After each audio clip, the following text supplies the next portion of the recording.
Welcome. This is the Law Practice Management Series, Speaker Series. This is done by Mass LOMAP for the Hampshire Bar Association. My name is Laura. I'm a Law Practice Advisor at Mass LOMAP. We also have Rachel on today, who is our wonderful marketing director who helped with this. I want to thank Lisa Lipiello, who is the president of Hampshire County Bar. Heidi Alexander is not only our terrific speaker today, she also helped put this program together.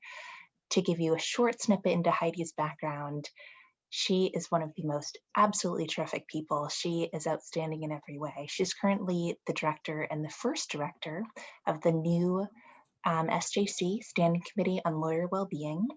Prior to that, she was deputy director at LCL Mass LOMAP, which, if you don't know, it provides free and confidential services for professionals, legal professionals all across Massachusetts. So definitely get in contact later if you would like any resources.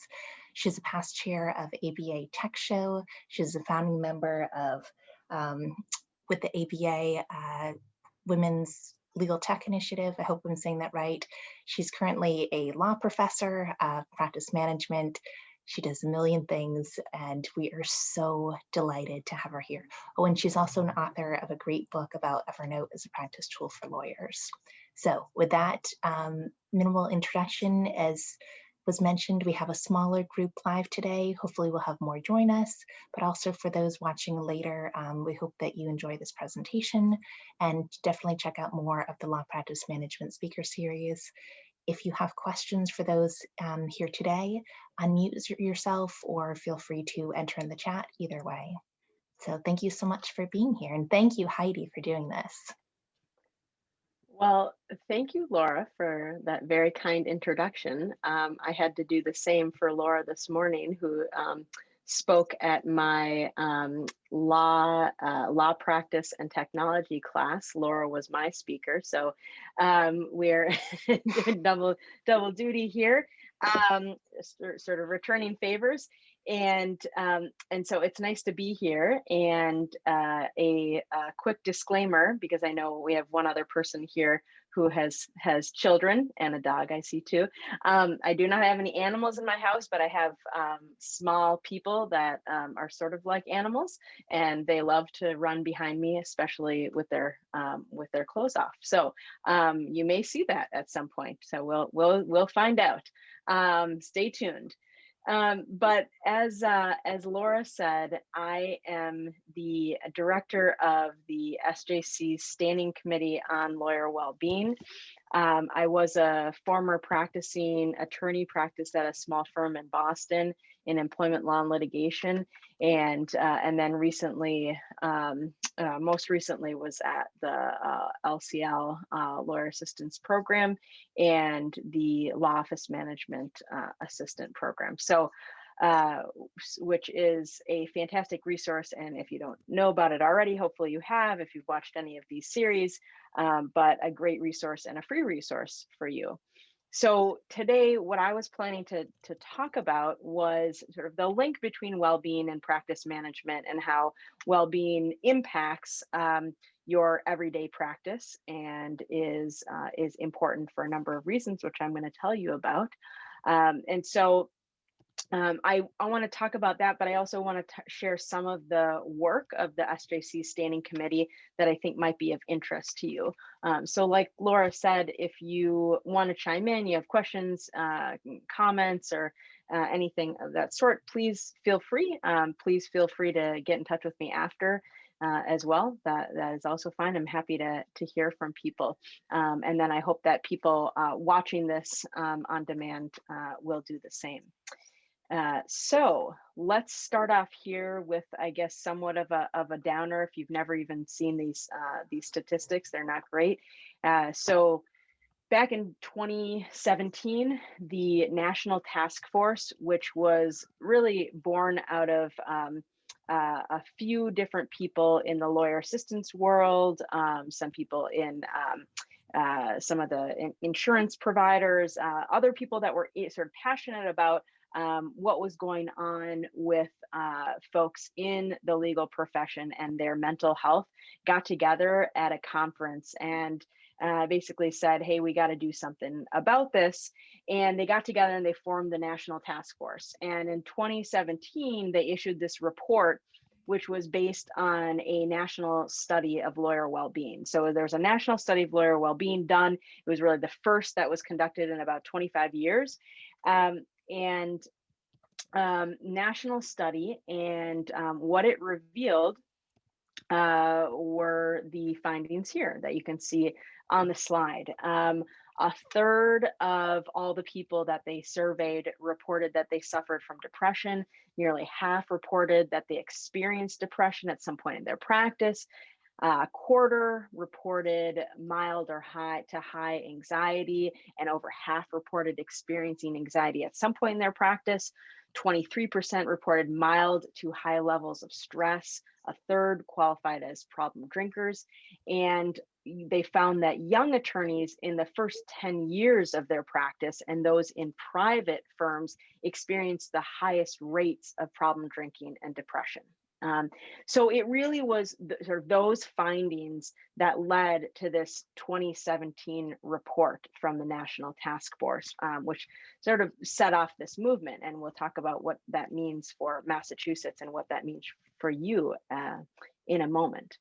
But one of the questions is, which I think everyone's asking is, why do attorneys suffer from depression at higher rates, and stress and anxiety and substance use? Well, there's a few thoughts on that, and there are a few different factors that we think might contribute to some of the problems in our profession and our legal culture that leads to poor well-being. And I suspect some of this may resonate with you. The first is stigma. So perceived stigma associated with mental health conditions and substance use disorders is probably one of the most significant roadblocks to well-being, not just among attorneys, but the population generally. But then when you look specifically at attorneys, our profession views sort of mental health conditions as weaknesses. And so acknowledging actually needing help is sort of seen in conflict with this predominant culture where we're working hard and we're presenting as strong and confident, and we solve clients' problems. We're constantly available, right? Those are all really important aspects of our work. And so there can be a conflict there. We also, as lawyers, we fear discipline and shame. And so that's one reason why we may not want to speak up and get help. And I think this particularly hits home with solo and small firm attorneys, where you may not have anyone else to help with your practice, right? You may not be able to, if you need to deal with a mental health issue or a physical, if you're whatever issue, a family issue, you may not have someone to step in and help you, or you may not want to go out and ask for someone to step in and help you because of those issues. The same happens with judges, right? Judges fear embarrassment and occupational repercussions if they go out and talk about their own mental health and their own challenges. And I think there's this sort of idea that we kind of elevate judges and they're held to this very high standard, which of course they should be, but that means that they may think of themselves as having to be a perfectionist at all times, right? So that can be difficult for judges as well. And I think we all know that, well, if you're someone who practices in the courts, the judge's well-being is going to have an impact on you as an attorney and on litigants as well. So if the judge is unhappy, that's likely gonna come out in some respect. And of course, all this starts in law school, where there's concern about disclosing mental health diagnoses that might impact bar admission. But really, in fact, getting help sooner than later and recognizing that you might be struggling or maybe a peer is struggling is going to make a huge impact, a huge difference on you personally and professionally. And so one of the things that we're trying to do is work with law schools to make sure that there is more incorporation of well-being, resilience training, things that can help you get to the point of where you have some of those tools when you enter the profession, which we may not have had in the past. And then there's the pace of work. So as you all know, and we heard initially with some of the introductions, that you can have a lot of things going on at once, right? It makes it very difficult for lawyers to then set boundaries between your work and the rest of your life. And I think that, is somewhat exacerbated, right, by technology, which allows us to be online 24/7. And I am the first person to say I love technology. I'm a huge proponent of technology. I think it makes us more efficient, but there are certainly boundaries that we have to create. And so that can make things difficult. Then there are financial pressures, right? I think in every sector of law practice, there's some sort of financial pressure.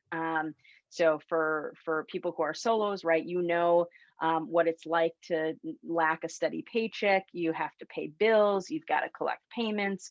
In private practice, if you're at a larger firm, you have the pressure to bill, which may mean you don't take any vacations or you don't take any time away. And obviously that's true of solo and small firms as well.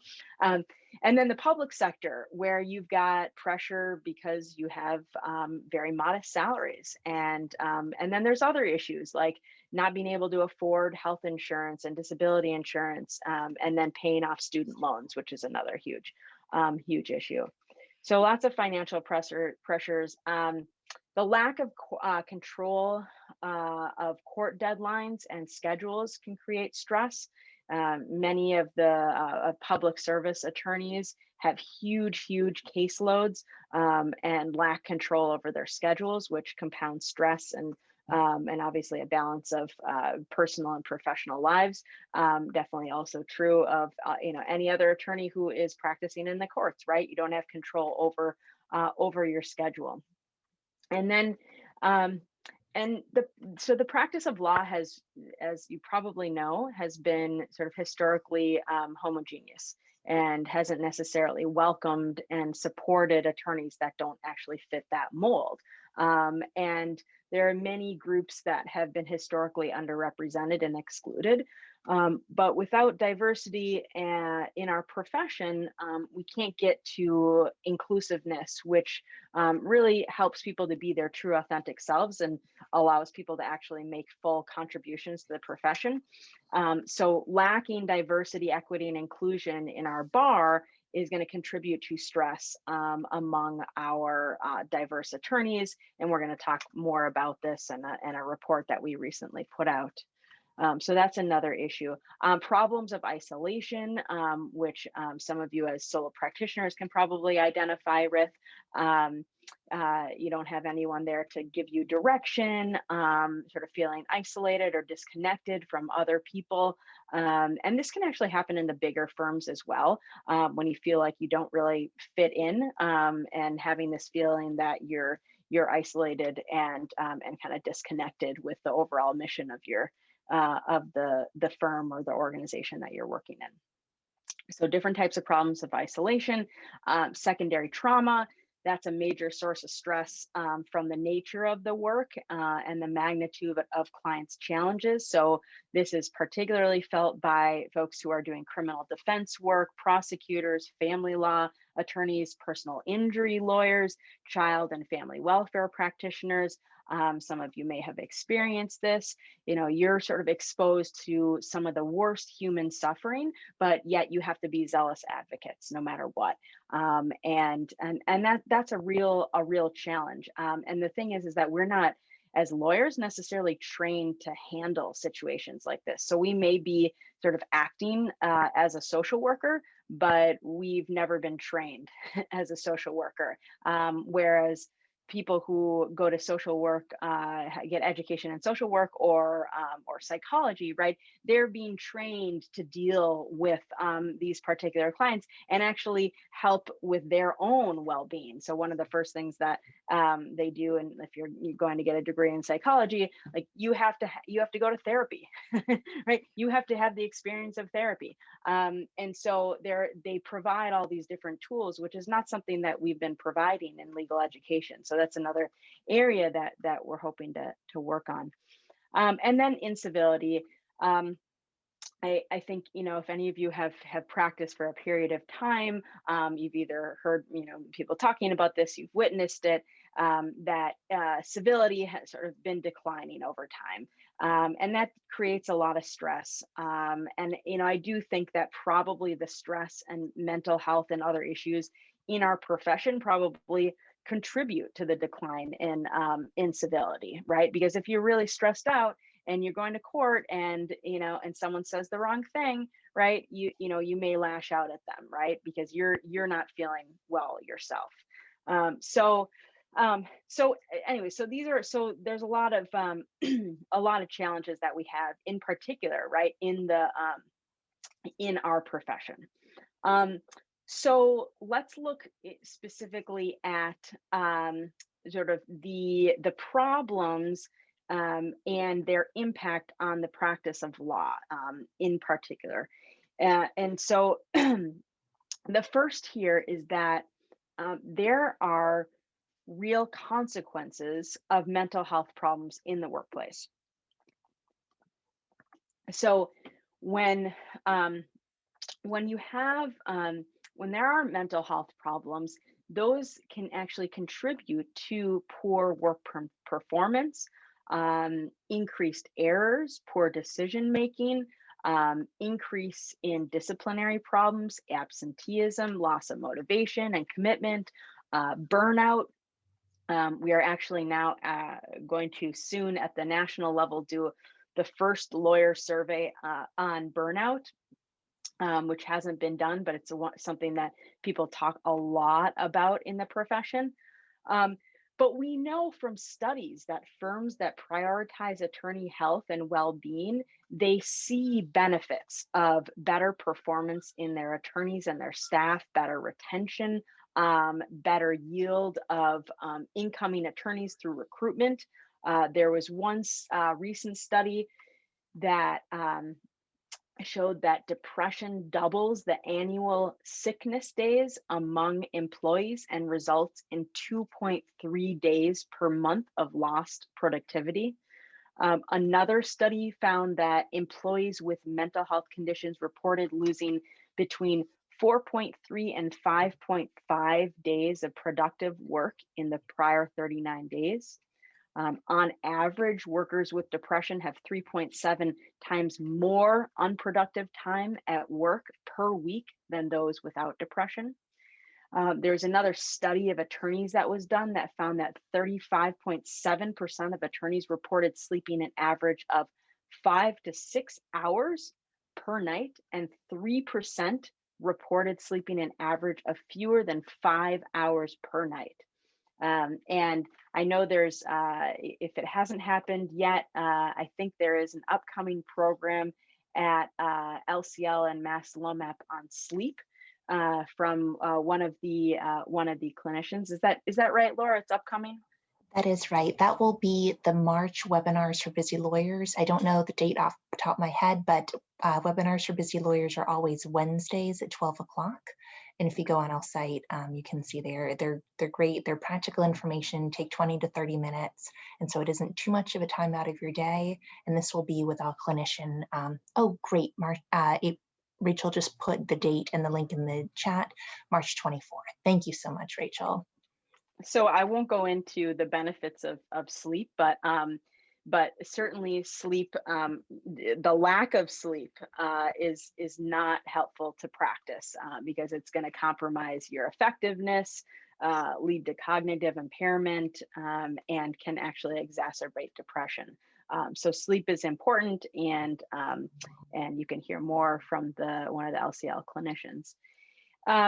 The costs associated with promoting wellness are significantly outweighed by the financial benefits. There was one study that was done that found that for every dollar a company spends on employee wellness programs, medical costs fall by $3.27 per person, and increased costs attributed to employee absenteeism fall by $2.73 per person. There's another study that estimated that every dollar spent to scale up treatment for mental health conditions between 2016 and 2030 within the 36 largest nations will yield $4 per person in increased productivity and the ability to work.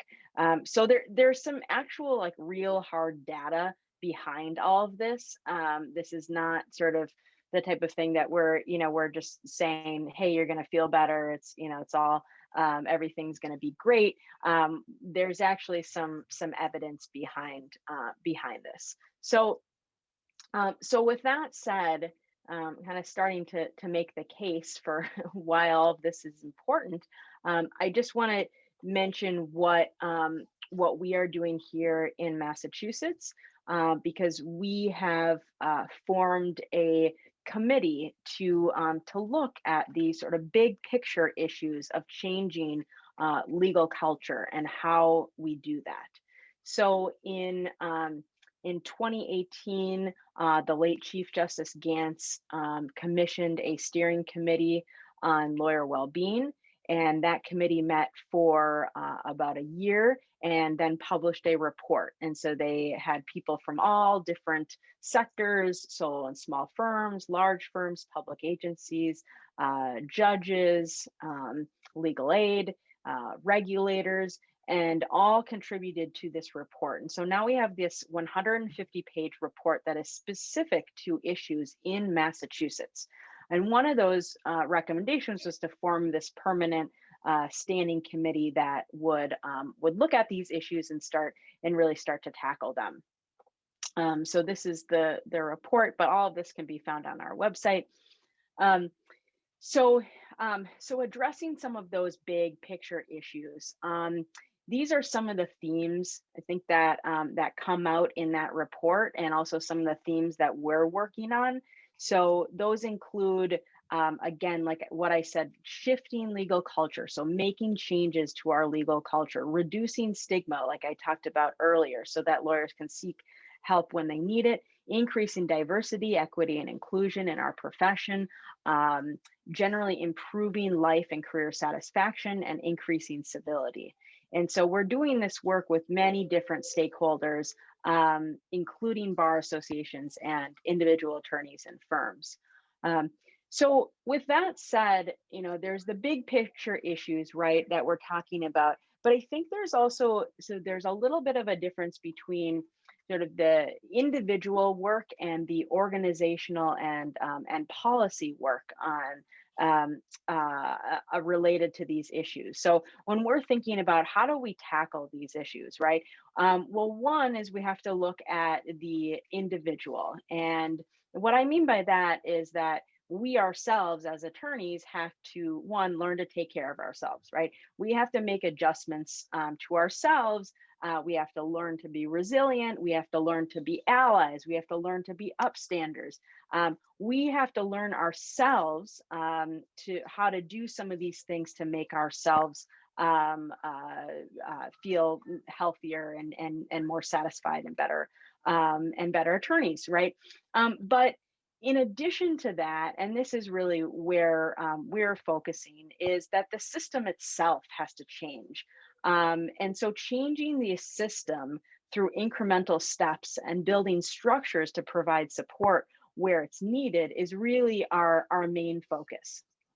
And so I move on to this slide here, which I like to say, and it's somewhat of a joke, but not really, because to the early stages of this movement, this sort of well-being movement, again, focused a lot on individual solutions. What could you do yourself to improve your well-being? And again, like that is a significant and very, very important piece to this work. And one of those things was and is mindfulness and meditation. Why? Because it has extraordinary evidence-based benefits. And I'm going to show you a clip in just a moment, but there are lots of studies out there that show that practicing mindfulness can do things like boost your immune system, improve your sleep quality, increase positive emotions, help us tune out distractions, which are a huge issue for attorneys, help us make better decisions, help relationships. So there's lots of reasons why you should think about mindfulness or meditation practice. It's also good for business. There's a lot of studies out there on how mindfulness training can actually help you be more confident, can improve creativity in the workplace, reduce multitasking in the workplace, and actually improve client satisfaction. So here is a little clip here on mindfulness and what is mindfulness. And Laura got to see this clip this morning. It's a good one. Just let me know if it actually plays, because I'm using my AirPods, so you may not be able to hear it. Just let me know if you can. The sound is on. Can you hear it? Not no? yet. Okay. It's because my AirPods are on. All right. Give me a second here.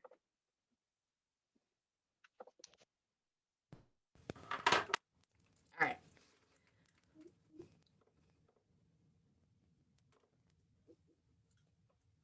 Here we go.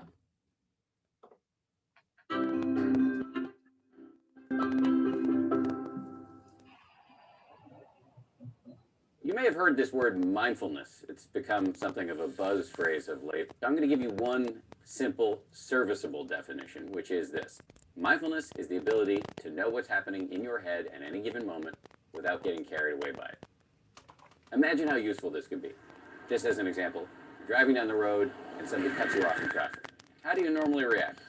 I think most of us, we normally react by having a thought, which is, I'm pissed. And then what happens next? You immediately, habitually, reflexively inhabit that thought. You actually become pissed. There's no buffer between the stimulus and your reaction. With just a little bit of mindfulness, in that same situation, you might notice my chest is buzzing, my ears are turning red, I'm having a starburst of self-righteous thoughts, I'm getting angry. But you don't necessarily have to act on it and chase that person down the road, screaming at them with your kids in the back of the car thinking you've gone nuts. Now, you might be thinking, don't I need to get angry sometimes? Aren't I justified? I would say yes, but probably not as much as you think. The proposition here is not that you should be rendered by mindfulness into some lifeless, non-judgmental blob. The proposition is that you should learn how to respond wisely to things that happen to you, rather than just reacting blindly. And that, my friends, is a superpower. How do you get it? The way to get it is through meditation. I believe that meditation and mindfulness are the next big public health revolution. In the 1940s, if you told somebody you were going running, they would have said, who's chasing you? But then what happened next? The scientists swooped in, they showed that physical exercise is really good for you, and now all of us do it, and if we don't, we feel guilty about it. And that's where I think we're headed with mindfulness and meditation. It's going to join the pantheon of no-brainers like brushing your teeth, eating well, and taking the meds your doctor prescribed for you. Let me just close by saying, mindfulness is not going to solve all of your problems. It's not going to render your life a nonstop parade of unicorns and rainbows. Nonetheless, this is a superpower, and one that is accessible by you immediately. All right, so that's just my little primer on mindfulness, and I want to credit Laura because she suggested that I include that. I had given that to my class this morning, and so I think it's, you know, I think it's important to understand what it is. There is a mindfulness in law society that focuses specifically on mindfulness practice and provides some free meditation sessions as well. And so for those who are actually on here and do listen on demand, we are also going to do a real quick exercise, which is only 1 minute, because you don't get many opportunities to actually just take a breath. So if you are watching this and paying attention and not multitasking, and you want to do this, just tune in for a minute and listen to this. Hi, and welcome to Headspace. So no matter what's going on in your life right now, no matter how many thoughts are racing around your mind, no matter how the body's feeling, just take a moment to sit down and take a big deep breath, breathing in through the nose and out through the mouth. As you breathe in, a sense of taking in fresh air, the lungs expanding. As you breathe out, a sense of letting go of any stress in the body, in the mind, just feeling the muscles soften and relax. And close your eyes if you'd like to. One more. Breathing deeply in through the nose and out through the mouth. And just take a moment to pause. Allow the thoughts to come and go. And then just gently opening the eyes again.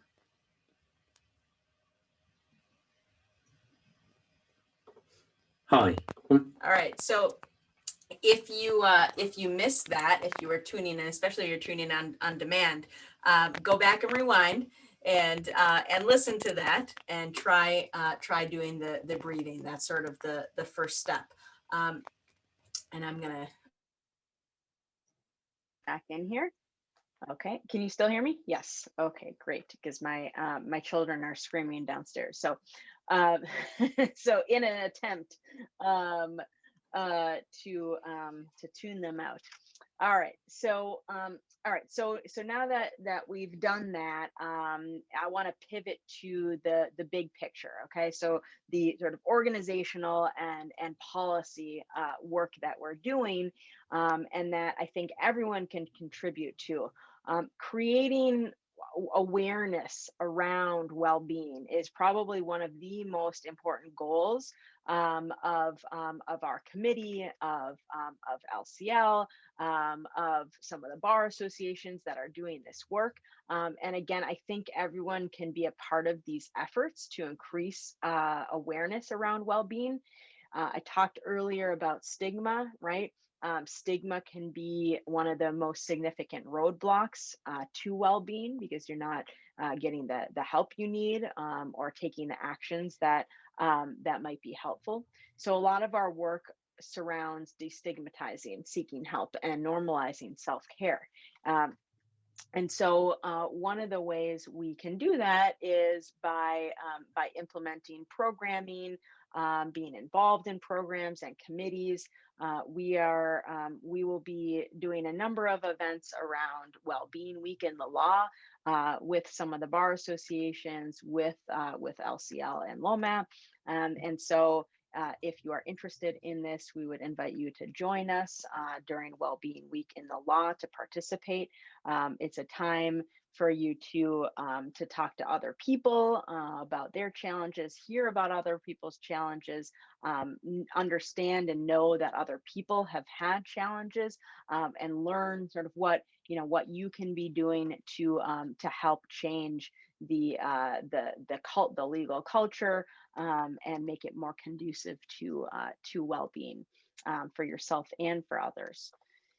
This is a toolkit that we recently released with the Massachusetts Bar Association. And so part of what we hope to do is to help organizations like bar associations and other organizations to be incorporating well-being as a regular component to conferences, to CLEs, in law school education, right? So that when you go to a a conference, let's say it's a family law conference, right?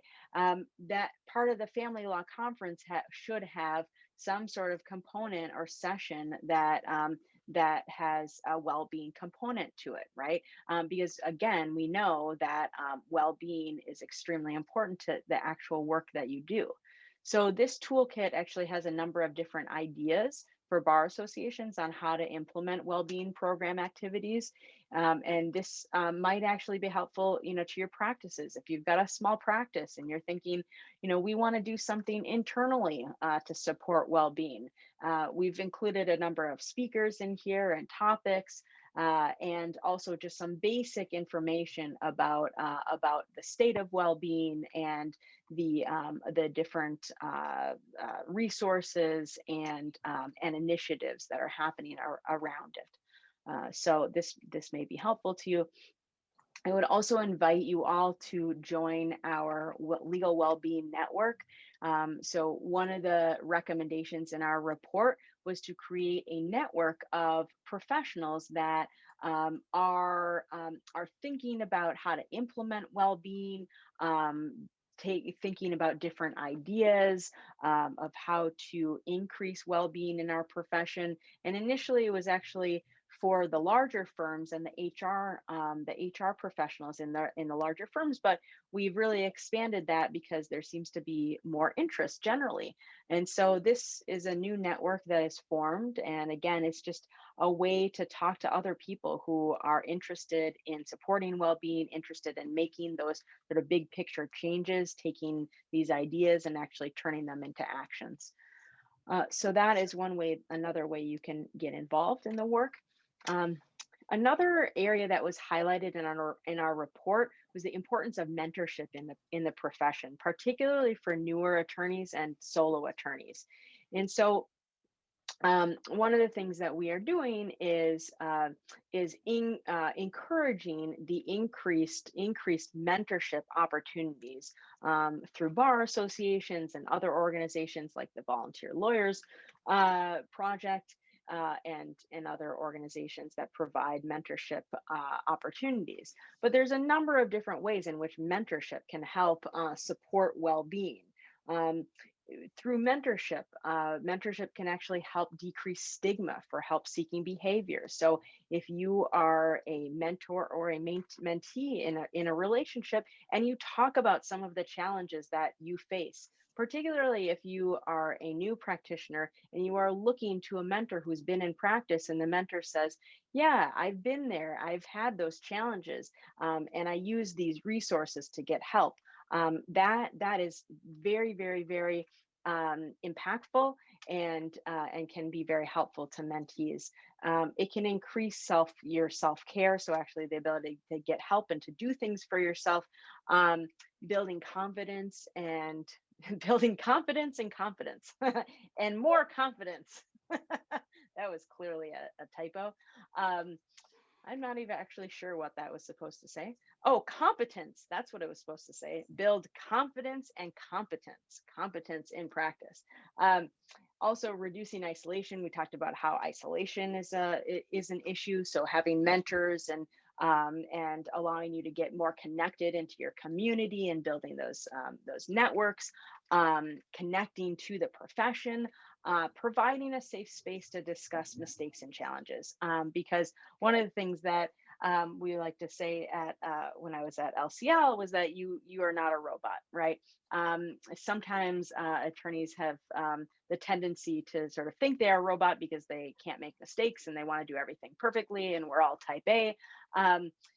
But we do make mistakes, and that's okay. I think it's more important that you're actually getting back from those mistakes, you're learning from those mistakes, and having mentors who've made mistakes and who've overcome challenges is really important. So mentorship is important for well-being, and so one of the things we're doing to try to support that is to create mentorship opportunities. So we are launching a statewide mentorship program, which if you're interested in, you can find on our website. We are taking mentees and mentors for this program. and also we have a mentorship program database. And so it's really meant to be sort of a central repository for mentorship programs. So if you're interested in a mentorship program, you can go to this webpage and see what is available. I talked about financial issues, right? So there are financial pressures felt in every sector, and one of the big ones is student loans, right? Student loans and repayment causes a huge amount of stress. And so we, back in December, partnered with Access Lex, which is a nonprofit. It was a former lender and leader in student loan assistance and education. They do a lot of advocacy. And so they created a program which included webinars and coaching. And we piloted that program. It had great results, lots of positive feedback. And so we are working with them to make this program continually available for all lawyers. So we'll have more information about that. So if student loans impact you, hopefully there will be some additional support on that front. Now, part of our efforts have really prioritized diversity, equity, and inclusion.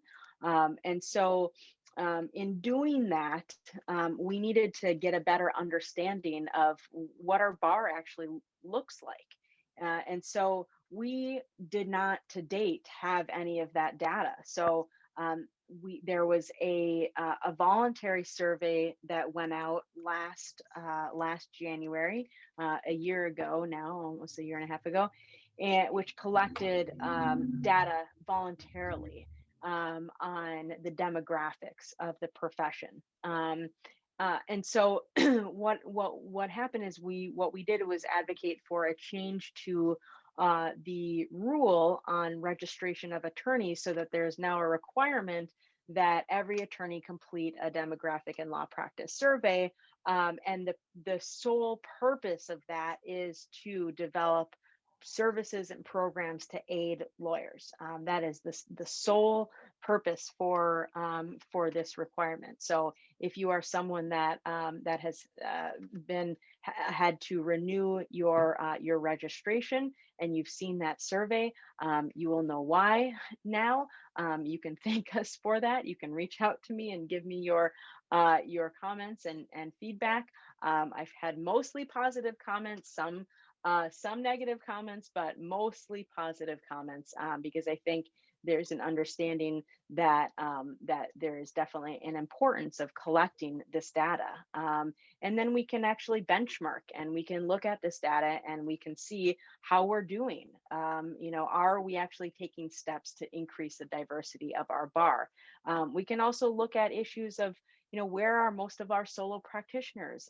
Are they mostly out in Western Mass? Are they in South Massachusetts or North? And what is the composition? Are they certain age? And so we're taking that data and then thinking about, how do we establish programs and services to fit our bar. So that is one of the things that we are doing. We did release a DEI statement, which really is an effort to show what specific steps we are taking to increase the diversity, equity, and inclusion in our profession. And one of those steps was these affinity bar town halls that we conducted. We hosted 7 town hall meetings with our affinity bar associations to hear from attorneys who have been historically underrepresented and excluded from the profession. Unfortunately, the results, if you were able to look at the report is in this link here, were quite distressing. And I think that some people actually had a sense that these things were happening, but maybe not on a large scale. So when I talk to people about this report, they said, oh yeah, I've walked into court and I've seen that, my colleague who's a person of color, it takes them more time to actually get through security because they're scrutinizing their bar card, which they didn't do to me, and I'm a white attorney. But I don't think that people understood how widespread these issues are, and that they're still happening. And so we issued this report, which was a report on these town halls and the lived experiences.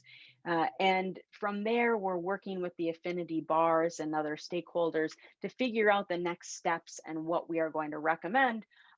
As a result of this report in particular, the court actually established a hotline and now has an email address where people can call and they can provide information about experiences that they've had, and the court is then going to take a look at those and hopefully take some action as a result. And I think it'll also be great for the court to have that data, because what it also needs to know is that it's making some progress, right?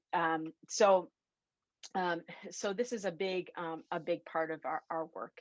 The other piece here that you may soon see is a large-scale study of attorney well-being in Massachusetts. As I said, there was research that was conducted in 2016, which was really the first empirical study that was done in 25 years. It was really, it was actually a convenience sample. So meaning they picked who they wanted to take this survey. Ours is not going to be a convenience sample.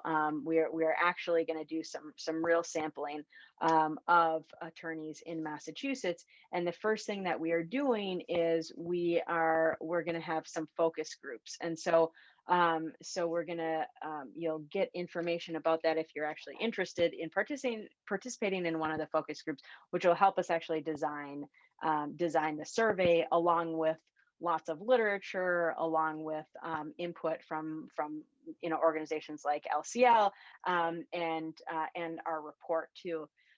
So we're hoping that this will also help us to figure out, what services do Massachusetts attorneys need, and also help us establish a baseline so we can start to actually evaluate and monitor our progress in this area. All right, so finally here, getting to the very end is what things can you do to help improve lawyer well-being? And so I've made a list of some of the things that you can do. One is provide input and feedback. Like I said earlier, we want to hear from people. We want to hear about your challenges. We want to hear what's working, what's not working. We want to know, if you have feedback to some of the programs and services that are being offered in Massachusetts. We want to hear from you. As I said, join our legal well-being network if that's of interest to you. Organize and participate in bench bar conferences. I didn't really talk about this, but one of the things we are also focused on is finding ways to better connect the bench and the bar, because we know that that is a huge source of stress for practitioners. When we talk about scheduling, right? Issues with scheduling. Sometimes there's a disconnect between the courts and the attorneys that are appearing before the courts. And so really important to have open communication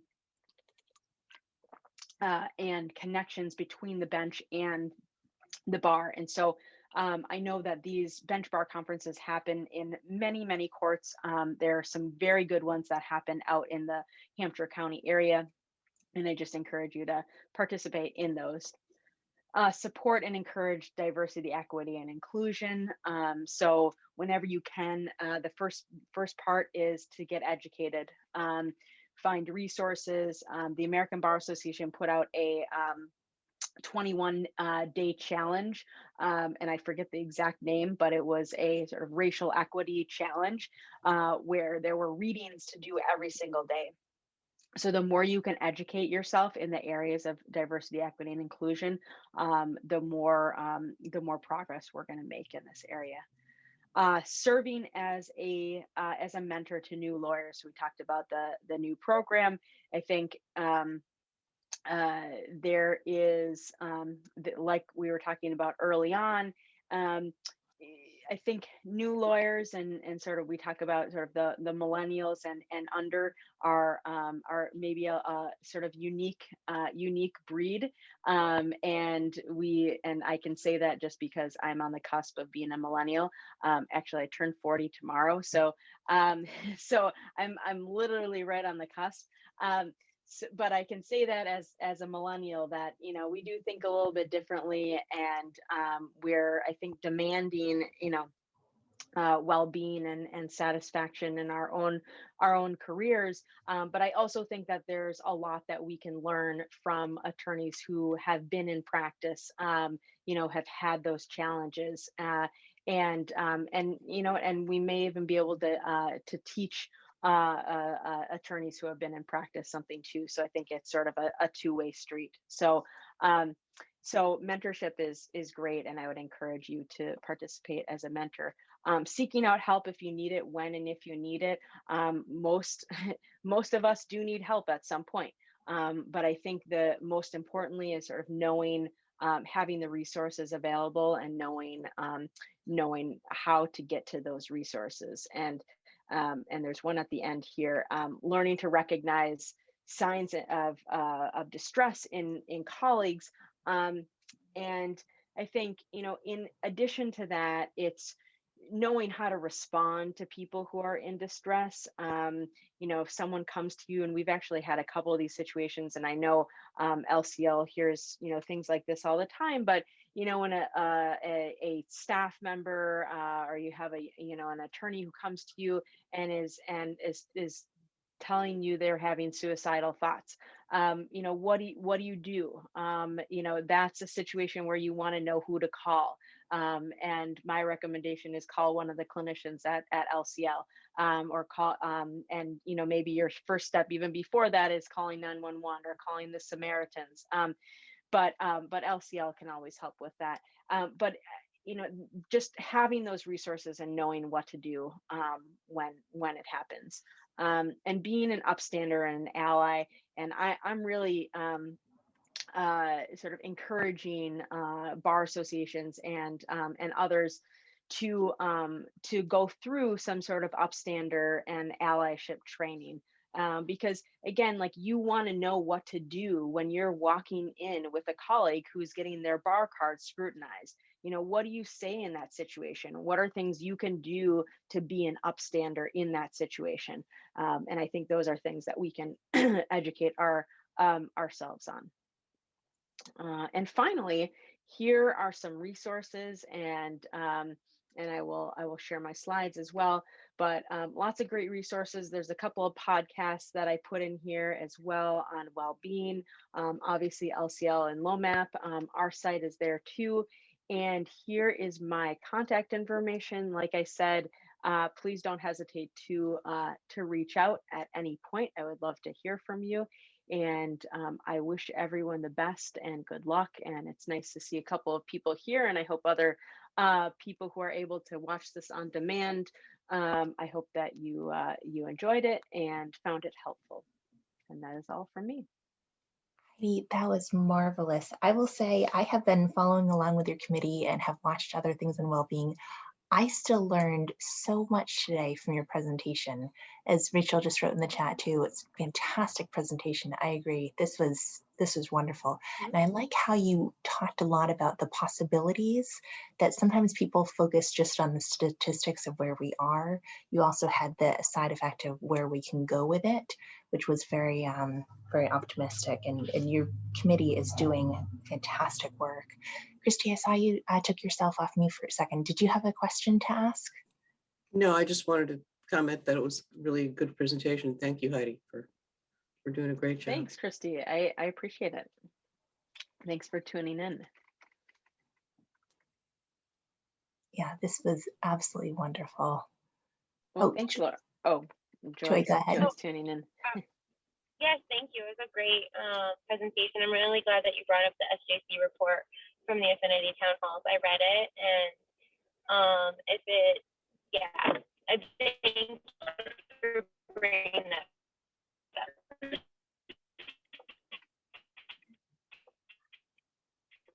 Well, I think we may either we lost me or we lost you. I'm thinking we lost Joy. Yeah, I can still Now hear. that Laura, now that I see you moving. I'm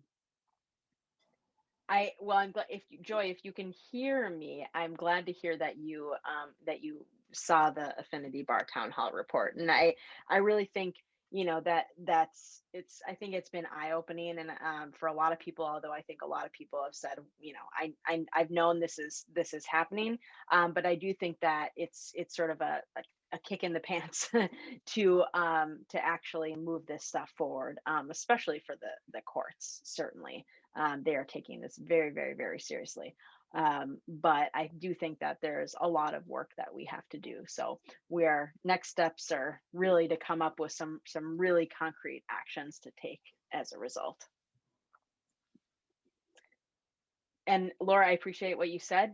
I like that it wasn't sounding too negative, and there was some positivity there, because I do think that we're headed in a positive direction. But I do know that a lot of people are really struggling, and so we would like to do whatever we can to help, as I know you guys do over at LCL and LOMAP. So appreciate that. So thank you. Thank you, everyone. Thank you so much, Heidi. Yeah. And as Heidi said too, thank you all for tuning in. Joy and Christy, thank you so much too for being here with us today. It was lovely to have your presence and your thoughts. Joy, we did receive your message in the chat about you having connection issues. That happens to absolutely everyone. That's okay. We're glad that you could be here with us today. And Heidi, thank you so much for your time and your knowledge and your leadership on this issue too. Thanks, Laura. Appreciate it. So, and just one final note, we have our next law practice management speaker series will be next week. I believe it's next Thursday. The topic will be best billing practices. So definitely tune in for that.